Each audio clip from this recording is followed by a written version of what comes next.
नमस्कार साथियों, तो आप सभी का स्वागत है आप सभी के अपने चैनल IBSC इंड्यूस क्लासेस में। देखिए साथियों, हम विज्ञान में अध्याय नंबर 14 चल रहे हैं जो कि है पादपों एवं जंतुओं का आर्थिक महत्व। और आज जो है हम इसका सबसे लास्ट लेक्चर डिस्कस करने जा रहे हैं जो कि है लेक्चर नंबर 3। ठीक है, हम जो है ना लेक्चर नंबर 2 और 3 में आपके जो 6 नंबर है ना उन 6 नंबर के बारे में डिस्कस कर रहे हैं और साथ ही साथ लेक्चर 1 में हमने जो आपके 2 नंबर है उसके ऊपर डिस्कस कर लिया। मतलब ये पूरा चैप्टर आपके 6 नंबर का है। ठीक है, तो आज का देखिए हम पढ़ रहे थे जंतुओं का आर्थिक महत्व। उसमें आज का पहला टॉपिक है मछली पालन। ठीक है, देखिए मछली पालन सिंपल सी बात है, क्या होता है कि मछलियों को पालना मछली पालन कहलाता है। और मछली जो है ना एक आसानी से प्राप्त होने वाला प्रोटीन युक्त उच्च पोषक युक्त क्या है भोज्य पदार्थ या भोजन है। ठीक है, वर्तमान में भारत का विश्व में समुद्रीय भोज्य उत्पादन की दृष्टि से कौन सा स्थान है? 6वां स्थान है। ठीक है, आपको पता चला होगा कि जो समुद्री उत्पादन मतलब समुद्र से मछली जो उत्पादन करते हैं ना उसकी दृष्टि से भारत विश्व में 6वें नंबर पर आता है। ठीक है, मछलियों का उत्पादन खारे जल की तुलना में मीठे जल में अधिक होता है। तो ये तो अच्छी सी बात है कि मछली जो है ना वो खारे जल की तुलना में मीठे जल में अधिक अच्छे से उत्पादित होती है। साथ ही साथ मीठे जल में मछली पालन के लिए जो एकदम जो मछली की जाति है प्रजाति कौन कौन सी है? रोहू, कतला, वेगल आदि जो है वो देशी मछलियों का उत्पादन किया जाता है। मतलब देशी मछलियों की यह प्रजाति है। कौन सी? रोहू, कतला और मृगल। रोहू, कतला और मृगल, इनको जो है आप याद रखिए। तो ये है आपका मछली पालन का छोटा सा पार्ट। देखिए आपको मैं वापस बताता हूँ कि प्रश्न किस तरीके से पूछेंगे। 2 नंबर के तो आपको जो है वो मिलान चिन्ह वाले प्रश्न पूछेंगे इसमें से, और 4 नंबर के आपको पूछेंगे ये वाले प्रश्न मतलब टिप्पणी करने वाले प्रश्न इसमें से। जैसे कि मछली पालन और पशुपालन 2 आपको दिए गए हैं, इन दोनों के ऊपर आपको टिप्पणी करनी है। और साथ ही साथ प्लस पॉइंट यह है कि आपको और में दूसरे 2 भी दे रखे होंगे। जैसे कि पहले 2 में मछली पालन और पशुपालन दे दिया, उसके और लिखकर डेयरी उद्योग और कुक्कुट पालन भी दे दिया। इन दोनों में से आपको कोई भी एक करना है, या तो ये दोनों करो या फिर ये दोनों करो। इस तरीके से जो आपको इस साल प्रश्न पूछे जाएंगे। अब हम बात करते हैं पशुपालन की, तो कृषि विज्ञान की वह शाखा जिसके अंतर्गत पालतू पशुओं का आवास, स्वास्थ्य, प्रजनन आदि का जो अध्ययन किया जाता है उसे पशुपालन कहते हैं। और दुग्ध उत्पादन की दृष्टि से जो है ना भारत विश्व में नंबर 1 है, विश्व में प्रथम स्थान पर है। ठीक है, साथ ही साथ विश्व में भारत का स्थान बकरियों की संख्या में 2रा, ठीक है, भेड़ों की संख्या में 3रा तथा कुक्कुट की संख्या में जो है वो 7वां स्थान है। ठीक है, तो ये जो है आप छोटे से इंफॉर्मेशन फैक्ट्स जो है वो याद रखिए। अब हम बात करते हैं डेयरी उद्योग की। तो डेयरी उद्योग की बात करें तो वर्तमान में दुग्ध उत्पादन डेयरी उद्योग का एक प्रमुख व्यवसाय बन चुका है। साथ ही साथ दुग्ध उत्पादन की दृष्टि से भैंस जो होती है ना वो अधिक महत्वपूर्ण पाई जाती है। और भैंस की कुछ अच्छी नस्लें देखिए कौन सी है? जाफराबादी, सूरती, भदावरी और मेहसाना, ये जो है मतलब कुछ प्रमुख नस्ल है। देखिए जाफराबादी, सूरती मतलब सूरती, भदावरी और मेहसाना हो गई। ठीक है, अब आपको जो है ना किस तरीके से जो सिवे वाले लोग हैं ना उनको देखिए मेहसाना जो है ना उनके पास एक गाँव पड़ता है उसको बोलते हैं मेहसाना, एक गुजरात में पड़ता है मेहसाना। सूरती ये सूरत वाला हो गया, तो उनको जो अच्छे से याद हो सकता है, भदावरी याद हो सकता है, जाफराबादी जो है ना ये भी याद हो सकता है। साथ ही साथ हम बात करें इसी प्रकार गाय की कुछ अच्छी नस्ल कौन सी है? देखिए साहीवाल है, देवकी है, उसके बाद गिर गाय है। हम बहुत बार बोलते हैं गिर गाय, तो गिर होगी, साहीवाल होगी, देवकी होगी और हरियाणा होगी। ये सभी गायों की कुछ अच्छी नस्ली जो है अच्छी नस्ल है। ठीक है, ये हो गया आपका डेयरी उद्योग। अब बात करते हैं कुक्कुट पालन या मुर्गी पालन की। तो देखिए जो यह उद्योग है ना कुक्कुट पालन वाला, इसमें क्या किया जाता है? मुर्गियों का पालन किया जाता है। और जो ये भोज्य पदार्थ के रूप में प्रोटीन की आवश्यकता को पूरा करने के लिए एक जो है बहुत ही बड़ा क्या है उद्योग है। ठीक है, साथ ही साथ विश्व में अंडा उत्पादन की दृष्टि से भारत में 5वां स्थान है। कौन सा स्थान है? 5वां। ठीक है, अब ये फैक्ट जो है ना आप नहीं लिखो तो भी चलता है, लेकिन एक बार यदि याद हो जाता है अच्छी बात है। मुर्गियों की अच्छी वृद्धि एवं स्वस्थ रखने के लिए, मुर्गियों की यदि अच्छी वृद्धि करनी है या उनको भी स्वस्थ रखना है तो उनके लिए जो है ना उन्हें सुरक्षित आवास चाहिए। साथ ही साथ उनको पौष्टिक भोजन उपलब्ध कराना अत्यंत आवश्यक होता है। ठीक है, ये जो है मुर्गी पालन में आता है। आपको इस तरीके से आगे तो 2 नंबर का ये पूछेगा। ठीक है, अब हम बात करते हैं ऊन उद्योग की। तो ऊन उद्योग क्या होता है? उत्तरी भारत में ऊन प्राप्त करने के लिए बड़ी संख्या में भेड़ पाली जाती है। इससे हम क्या कहते हैं, ऊन उद्योग। मतलब पेड़ों का इस एक तरीके से हम पालन करते हैं। साथ साथ पेड़ के बालों से ऊन तैयार की जाती है, ठीक है। और जो ऊन का रंग है ना, वो पेड़ की प्रजाति तथा उस क्षेत्र की जलवायु पर भी निर्भर करता है। अलग अलग जो स्थान होते हैं ना, वहाँ पर पेड़ों के ऊपर जो ऊन आती है ना, जो उसके पेड़ों के जो बाल होते हैं ना, उनके कलर अलग अलग होते हैं, ठीक है। ऊन उत्पादन की दृष्टि से राजस्थान देश का एक महत्वपूर्ण राज्य है। जो यदि ऊन उत्पादन की दृष्टि से हम देखें ना, तो जो राजस्थान है ना, वो हमारे देश का एक महत्वपूर्ण राज्य है, क्योंकि ज़्यादातर भेड़ें जो है वो राजस्थान में ही पाई जाती है, ठीक है। तो यह है हमारा आपका छोटा सा पार्ट है इस चैप्टर का अंत का। अब थोड़ा सा पार्ट और बचा है, उसको भी जो है आप समझ लीजिए। इसके बाद आपका ये चैप्टर पूरा हो जाएगा और इस चैप्टर के जो 6 नंबर है वो आसानी से उछल के आपकी जेब में आ जाएंगे, ठीक है। चलिए देखिए, जंतुओं के आर्थिक महत्व के 2 और भाग है, इसको भी हम पढ़ लेते हैं। इसके बाद हमारा लास्ट टॉपिक है, उसको जो हम पढ़ के जो है इस चैप्टर को कंप्लीट करते हैं। देखिए, पहला टॉपिक है प्रवाल एवं प्रवाल भित्तियाँ। अब ये क्या होता है, इसके ऊपर भी जो है टिप्पणी आ सकती है, ये जो है मोस्ट इसको आप कर सकते हो, ठीक है। अब इसको मोस्ट क्यों करना, क्योंकि यह जो है थोड़ा अलग टॉपिक है। मतलब यह यदि आ गया एग्जाम में और हमें पता नहीं, तो इसके ऊपर हम जो है लिख नहीं सकते इन दोनों को, ठीक है ना।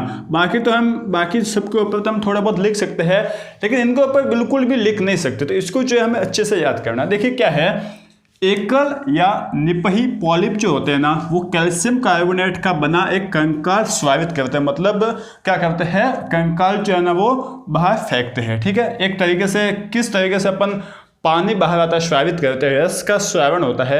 आमाशय किस तरीके से हाइड्रोक्लोरिक जो अम्ल है उसका श्रावण करता है, उसी तरीके से जो एकल या फिर निपाई पॉलिप होता है ना, वो कैल्शियम कार्बोनेट का एक कंकाल श्रावित करता है, जिसे हम कोरल या प्रवाल कहते हैं, ठीक है। क्या कहते हैं, कोरल कहते हैं या प्रवाल, ठीक है। अब प्रवाल जो है ना, वो निवह के पॉलिपों के लगातार मुकुलन होता रहता है, बार बार कटते रहते हैं, ठीक है। मुकुलन मतलब पकड़ते रहते हैं। इससे समुद्र में चूनेदार चट्टानों या कवच के बने टीलों के समान रचनाएं होती है। तो जो प्रवाल होती है ना, उनकी किसके समान रचनाएं होती है, किसके समान, चूनेदार चट्टानों या कवच के बने टीलों के समान रचना होती है। क्यों होती है, क्योंकि उनके लीवर के जो पॉलिप होते हैं ना, उनका लगातार मुकुलन होता रहता है, ठीक है, जिसे प्रवाल भित्तियाँ कहते हैं। और इन रचनाओं को भी जो हम क्या कहते हैं, प्रवाल भित्तियाँ। तो इतना सा पार्ट है, इसको जो आप याद कर लीजिए।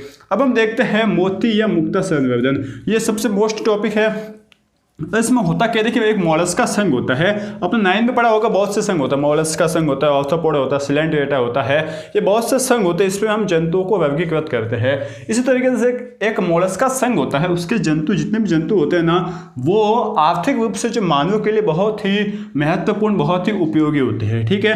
क्यों होता है, क्योंकि इनसे जो है ना, इनके जो जंतु है ना, उनसे बटन, मोती तथा कौड़ी प्राप्त होती है, ठीक है। और इसी कारण जो है ये व्यापारिक दृष्टिकोण से बहुत ही उपयोगी है, ठीक है। अब इस कैसे प्राप्त करते हैं, देखिए कृत्रिम तकनीक के माध्यम से जो सीपी होती है ना, सीपी जो है ना एक जंतु है जो कि इस मॉलस्क का संघ का है। सीपीयू को पालकर उनसे मुक्ता या मोती बनाकर प्राप्त करना जो है मुक्ता या मोती संवर्धन कहलाता है। क्या होता है मोती संवर्धन, कृत्रिम तकनीक के माध्यम से सीपीयू को पालकर उनसे मुक्ता या मोती बनाकर प्राप्त करना मुक्ता या मोती संवर्धन कहलाता है।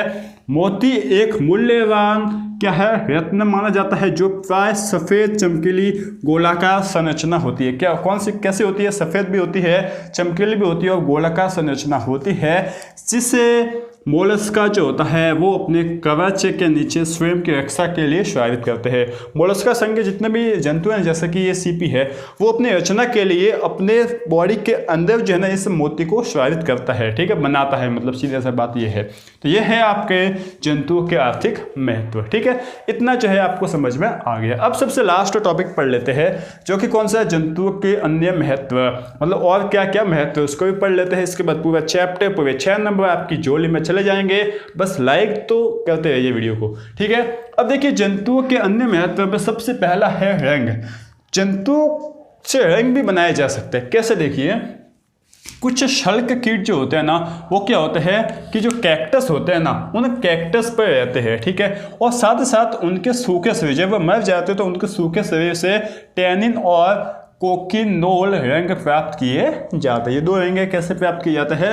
शल्क कीट के सूखे शरीर से। ठीक है, अपमार्जक का क्या काम होता है? देखिए, कुछ कीट ऐसे होते हैं जो मृत पादपों एवं जंतुओं के शरीर को खाने का काम करते हैं। तो एक तरीके से उन्हें मिटाते हैं ना, उन्हें साफ करते हैं ना, तो साफ करने ही तो अपमार्जक होता है। अतः दुर्गंध फैलाने से रोकते हैं, अर्थात अपमार्जक का काम करते हैं। ठीक है, देखिए जो सड़ी गली वस्तु होती है, सड़े गले पादप और जंतु होते हैं, उनको खाकर क्या साफ कर देते हैं और उनकी दुर्गंध आने से भी रोक देते हैं, इसलिए यह अपमार्जक की तरह काम करते हैं। ठीक है, इसके बाद औषधि महत्व की बात करें तो कुछ कीट होते हैं, वो कीट जो है उसका नाम मैंने यहाँ पर नहीं लिखा, आपको याद नहीं होगा।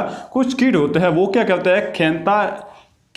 कैथाराइडिन औषधि से प्राप्त की जाती है। मतलब कुछ कीटों से जो है वो कैथाराइडिन औषधि प्राप्त की जाती है, और इस औषधि का सबसे बड़ा उपयोग है बालों को झड़ने से रोकने के लिए। ठीक है, साथ ही साथ मधुमक्खियों से जो प्राप्त शहद होता है, जो मधु होता है ना, उसका उपयोग अल्सर को ठीक करने में भी किया जाता है। तो यह है औषधीय महत्व।